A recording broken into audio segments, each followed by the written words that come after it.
Hi, everyone. Welcome, welcome, welcome to another live stream, except this one is extremely, extremely special and full of love. Why Valentine's Day is coming up. Yes, Valentine's Day is coming up, which means it's a time to celebrate the relationships that we have in our lives, the loved ones that we keep close. And for Patricia, our Focus on Diabetes champion, that means her lovely husband, Bob. So, Patricia, please introduce yourself, and Bob, you as well.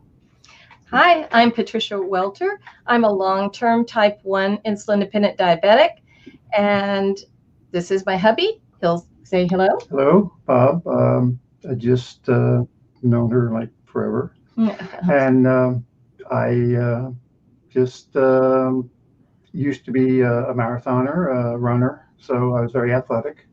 That's how I happened to be around her. So that's kind of where I came from. So, how did you guys meet? I do know that, Patricia, you mentioned that you guys met a little bit later in life. So, Yep. please tell us how this love story started. All right. I had started a Pilates yoga personal training studio back in 1997, and soon thereafter, Bob comes in to take yoga classes. He was referred by his doctor because of a hamstring injury to take yoga. I'm not a yoga teacher, but I had lots of yoga teachers. And I had my eye on him. I kept wondering when he would join as a member. He kept paying for single classes. And finally, he joined as a member. And at one point, we wanted to change locations to Palm Harbor. So we asked for people to help. And Bob volunteered, because he's such a nice guy, to help move us to the Palm Harbor location. And after the move, I asked everybody that had helped to come to lunch. So we went to lunch, and he said at the lunch, okay, here's my business card. If you ever want to have coffee or something, give me a call. Put it aside on my desk. And one Saturday, I didn't have anybody to go out with or any girlfriends to go out with. So I said, oh, I've never called a man in my life, but he's really nice. So I called him, and he didn't remember who I was. So he goes, who are you? Where? Oh, Patricia, Pat, you're from the studio. And then he says, okay, well, let's go for coffee. Well, let's go for wine. It's almost time for wine. So we went to Carrabba's. We ended up having dinner. That was 222, and we've been together ever since. That's amazing. First of all, I love the fact that you called him, and Bob, the fact it took you a minute to remember who she was. Yeah, well, because a lot of guys say that to women, hey, give me a call, but they never do, and I was never expecting anyone to call me, and it kind of shocked me at first. But once I knew who she was, I said, oh, sure, let's go out and let's have dinner. And yeah, it was fine. I was happy with it. That's amazing. That's amazing. Patricia, I'm curious to know, so where were you in your diabetes journey when you first met Bob? And were you maybe hesitant at first to talk to him about where you were in your diabetes journey? Absolutely. We're always reticent sometimes to talk about our journey. And that's why I really never used to initiate any conversations with men, because I wanted them to know up front that I had diabetes, and he certainly did not. So I had been insulin dependent. Well, I was in my mid 40s then. Met him late in life, and I recognized a catch when I saw it. But we had to talk about it right then, because I had to take insulin for dinner. And diabetes was not foreign to him because it is in his family, but he'd never seen anyone take injections before. It kind of freaked him out, I will say, because I take the shot right there and then at the table. I use my, insulin pen, and it freaked him out.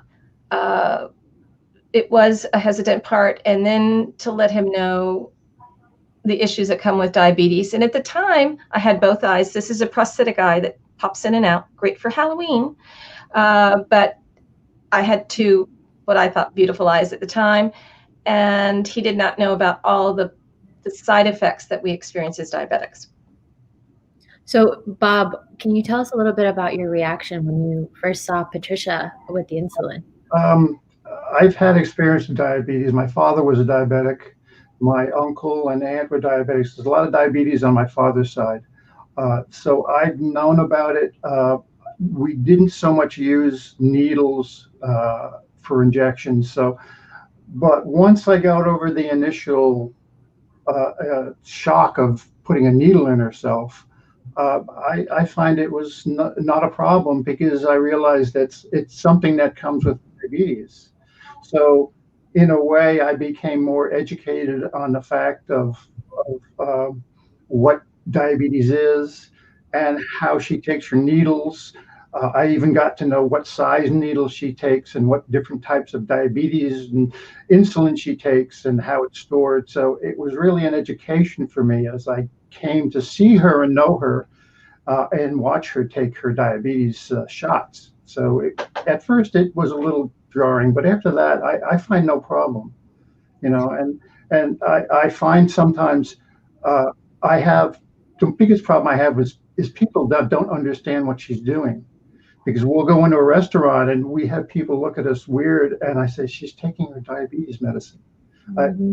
Taking drugs and she's not some weird person. Some people have an adverse reaction to it, and that kind of throws me off. But otherwise, I'm fine with it. I have no problem. That's interesting that you say that. So I guess in a way I mean, I'm sure of it. You guys have both grown to form a relationship with the diabetes just as much as each other. And so I'm curious to know what were maybe some of the challenges in the beginning of your relationship? First, I mean, dating someone in itself, you have your ups and downs and the honeymoon phase and all these lovely moments. And so, Patricia, did you ever feel like diabetes was a burden to your romance life? Or did you feel like, it's part of me, it's part of the package, and I'm so lucky that Bob takes me as I am, all of me? That is exactly right. He immediately wanted to know why and how and all the things. The biggest thing for him was understanding when my blood sugar gets low, what he's experiencing. And so when I become kind of non-responsive or a little sluggish or feel a little sleepy, he at first did not recognize the signs of low blood sugar. He does now, and he's able to react. He was watching me calculate I carb count. I take 4 shots a day, and then I carb count per meal. And he was not used to that. And so, and I also take I still have a test kit. So instead of having a meter on me, I do a test kit. So he had to adapt to all of that. But this guy is so supportive. And through my diabetes, not long after we were dating, I started experiencing I had retinal bleeding, but I experienced a retinal detachment. And I went into the hospital 3 times, each 1 month apart, to try to save my eye. And he was there throughout every one of the surgeries. And the third surgery, I went into a coma. He will tell you that he thought he was going to lose me. And yet this man stood by me. And I woke from the coma a week later. He'd been by my side the whole time. And he was just dating me. And when I woke, I had a stroke while under anesthesia, and I was completely left side paralyzed. I looked terrible because this eye was swollen out to here, and it had died. And from there, he decided we didn't live necessarily together. I had my own home. He had his. He took me to his own home to help rehabilitate me and take care of me. And I'll let him tell a little bit about that. Yeah. Okay. Um, I can't say our relationship hasn't has its moments. Like I said, when she had her third operation, I was in the waiting room waiting for her, and the doctor came into me and says, "There's a problem." He says, "Patricia has had a stroke. She has water on her lungs. She's not sure she's going to make it through the night." So I was there with her and waited and just hoped that, she's going to make it. The next day I saw her, or actually 3 or 4 days when she came out of the coma, I saw her and she looked like she got a truck. So um, I decided, I'm going to try to help her as I can. And when she got out, I told her that we're going to rehab you. Let's work towards getting you better. So at the time, I did some ballroom dancing. And I says, come with me and come, and that's a way of learning to use your body again and start using it. So I got her in a ballroom dancing. And then I gave her a challenge, and we started walking, and then we started walking around Disney, and I gave her a challenge, and I says, at the end of the year, you and I are going to do the Disney half marathon. And this is when she was totally paralyzed, and she worked on that. And we made that as our goal. And throughout the year, we went through it and we worked towards it. And her and I held hands and we did the Disney marathon. Half marathon. And then at the end, in fact, I can show you my picture. I proposed to her in front of the Magic Kingdom, front of right there. Oh, there it is. Oh, so sweet. So, end of the marathon, I proposed to her, and I got her through the marathon. And since then, she's done 2 other ones. She's become a really good ballroom dancer.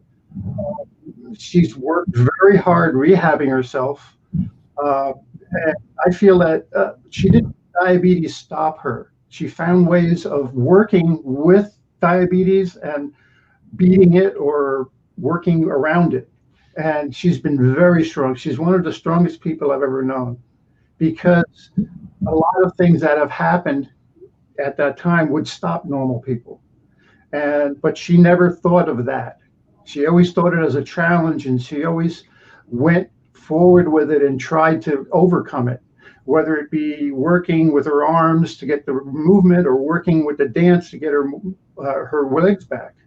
And that really just impressed me, or really got me going, because she had such fierce determination to do that. So between us, we've kind of gone a long path, and that's kind of where we were.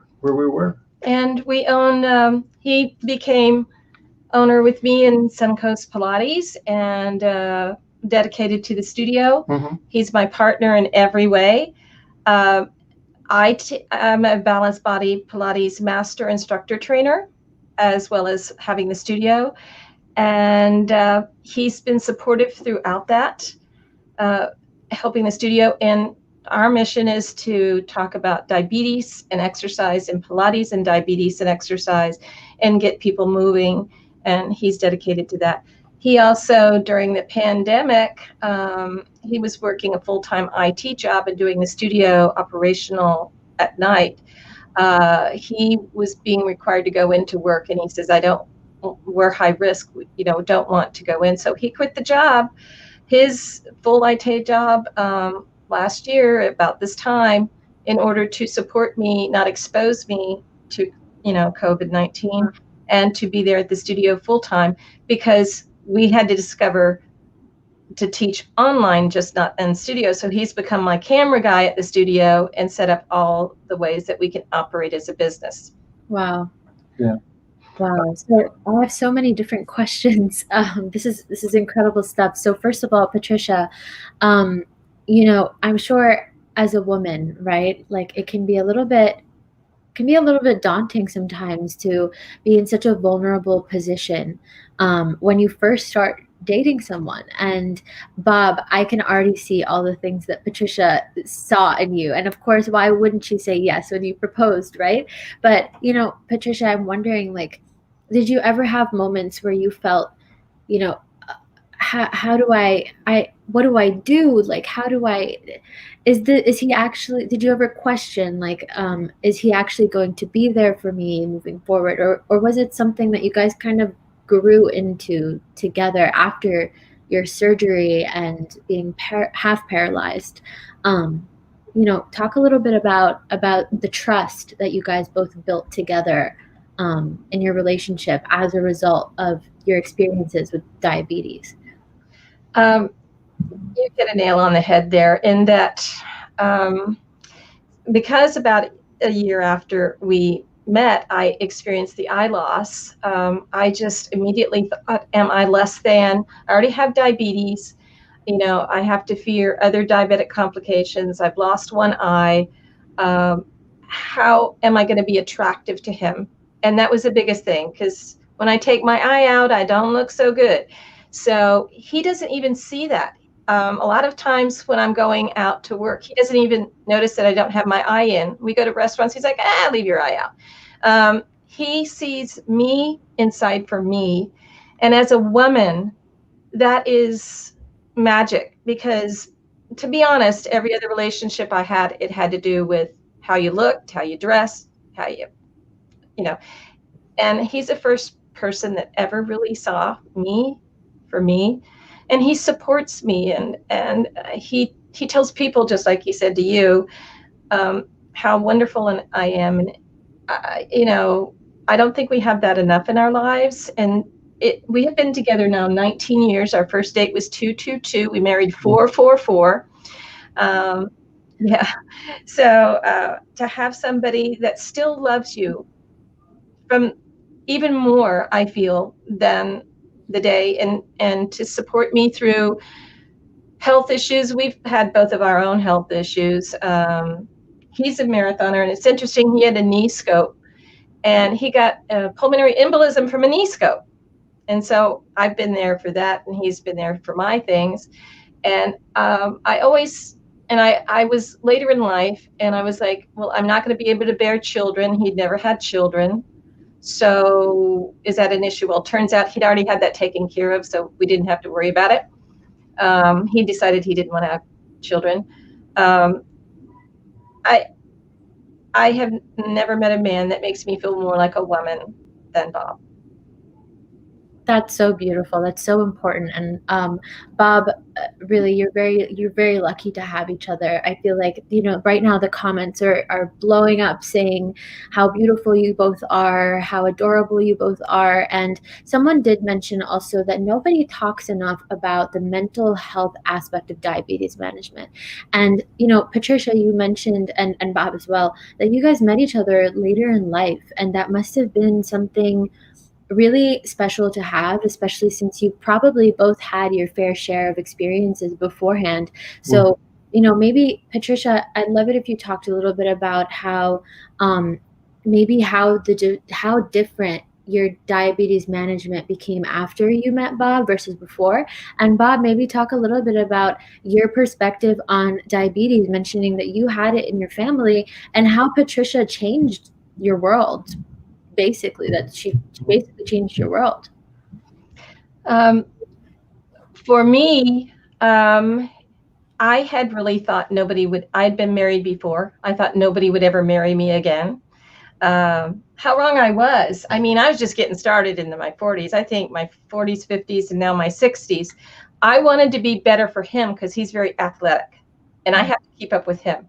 So, and staying pretty for him and healthy. And, I have had my depressional moments in life where I had long periods of time out of a relationship, and I would stay at home, not do anything, and kind of mope.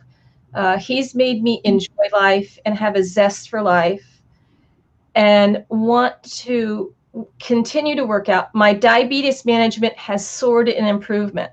And in fact, my last hemoglobin A1C was the best I've ever had in my life. Thank you. And during the pandemic, he's the one to always say, even if I didn't feel like it, let's go out and walk. So he has kept me motivated. And Bob, you go ahead. And I didn't mention too, my mother had diabetes and died of diabetic complications. And my uncle, my dad's brother, had diabetes, lost a leg. He was one of the first diabetics to ever go on insulin. So my parents thought diabetes was a death sentence, and that's what they conditioned me to think. And Bob is the one that made me feel alive, and that I had a life after 45, and I am 65, and I'm darn proud of it. Yes. Yeah. So. Yeah. I like to tell people that I don't fall in love from here, the eyes. I fall in love from here. And that's what made me feel good just being around her. That was my love, was not so much how she looked, it's how she made me feel. So that's where I came from with that. And I did find with her that she made me very aware of the diabetes and the problems that I could face and my family faced, because my family never really addressed diabetes. They used to call it the sugar. And my I have a lot of in-laws in France who didn't eat correctly. They had a lot of diabetes and they died. And she's made me very aware of it. And now I've found that I'll go on to the diabetes websites and I'll look up information and I'll try to find out more about it. And the more I find about it, the more it doesn't scare me anymore, because you can handle it. You can work through it. There are ways around it. Pat has done it. Pat has done a marathon with diabetes. There's things you can do. She has done 3 marathons with diabetes. She's done ballroom dancing. She's had trophies in ballroom dancing. There's things you can do if you don't look at it like you're in a death sentence. It's not.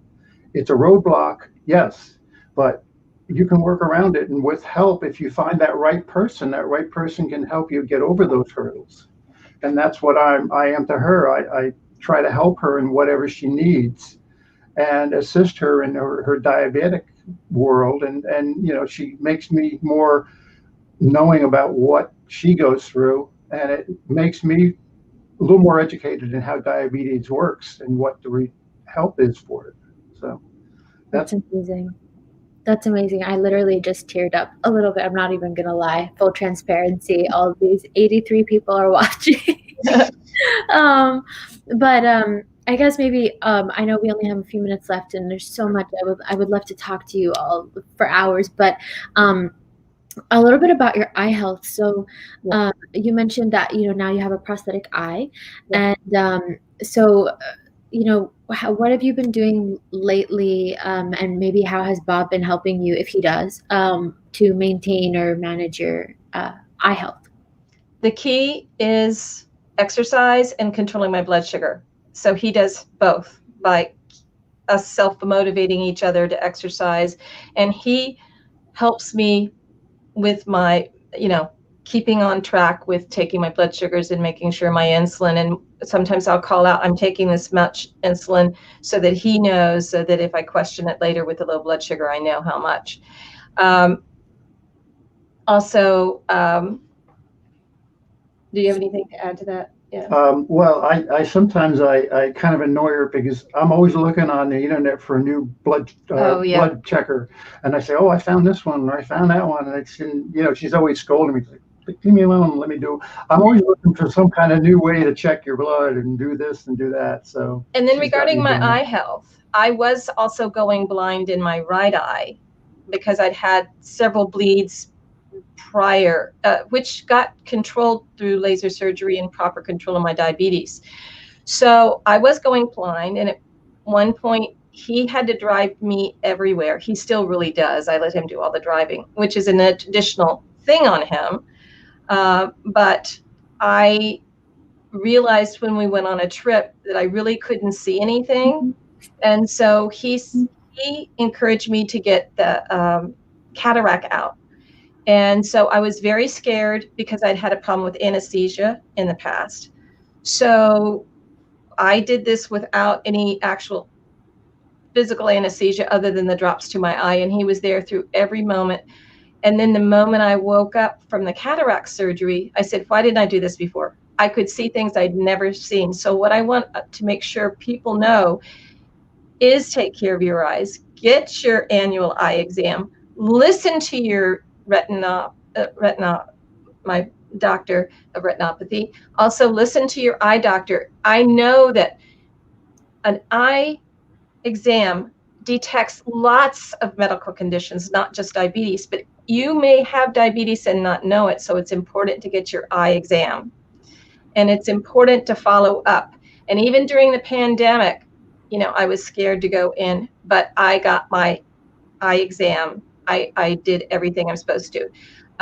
So Bob has assisted me in driving when I needed him to, all of those times. And then the miracle of being able to see things I never saw as a child until I had that cataract surgery in my right eye. Yeah, that's amazing. You touched on some really good points there, and one thing that I'm also curious about is during the pandemic right now, and you also mentioned that you've been together for how many years? Was that 19 years, and 19. almost married 17 as of April. Oh my gosh! Wait, April? What? My birthday's in April. Fourth. Okay, my birthday's the 15th, tax day, but I died. I know. So I'm curious though, 19 years of marriage, having a beautiful bond with each other. Diabetes, is in the mix. Bob's, health experience is in the mix as well. How do you guys keep the romance alive? How do you, especially now during the pandemic, and you have the daily hustle and bustle of like, managing your diabetes and work and all of these things. How do you guys keep your relationship alive? Oh, well, we love Disney. And so we're annual pass holders. So we've snuck out heavily masked. Yeah. And snuck in the back gates. And we know where to go. Just they control everything more than one would know. We've gotten our vaccinations, by the way. So we're fully vaccinated, but we snuck in the back gate and have a drink in the little places that are no crowds go to, and we can talk forever. And we take long walks. We walk up and down the intercoastal. We walk every night in the neighborhood, and sometimes we imagine we're on a magical trip together. And what nation are we going to tonight? And we make dinner. We'll sit out on the porch with our little mementos of Beauty and the Beast. That's how we were married, dressed as. And he does special things, and he always leaves me lovely cards, and he brings flowers. And I mean, for a man at 19 years still bringing flowers, he tells me he loves me all the time. And I will sneak out to a restaurant that's outside, dining only. And we have our favorite little places to go where there's hideaways, and we know that, everybody that's waiting on us is masking. And we can talk for days. We made sure we got our vaccinations the same time. I learned to cook. Oh, we learned to cook a lot at home. Yeah. In the shutdown here with the pandemic, I kind of made it my goal to find meals that she could eat, low in salt, low in carbohydrates. That's something. So I researched a lot of the books, and I came up with 3 or 4 things that I make now that she really likes, and I can cook at home. And I'm kind of learning to cook. I mean, half the times I'll cut my finger off or something, but I get to it and I make it, and I'm surprised it comes out. So I've learned to do that during this pandemic. Also, learned to be a little more self-sufficient and create meals that are better for diabetics, because knowing her has woken me up into the amount of salt that's in some of the meals, and the amount of carbohydrates and fat, and all the things that are part of a meal that you really don't think about until you have to think about it because you're diabetic. So, I researched, I looked in books, and I found recipes that she likes that I can make. So it was really an education for me in that way.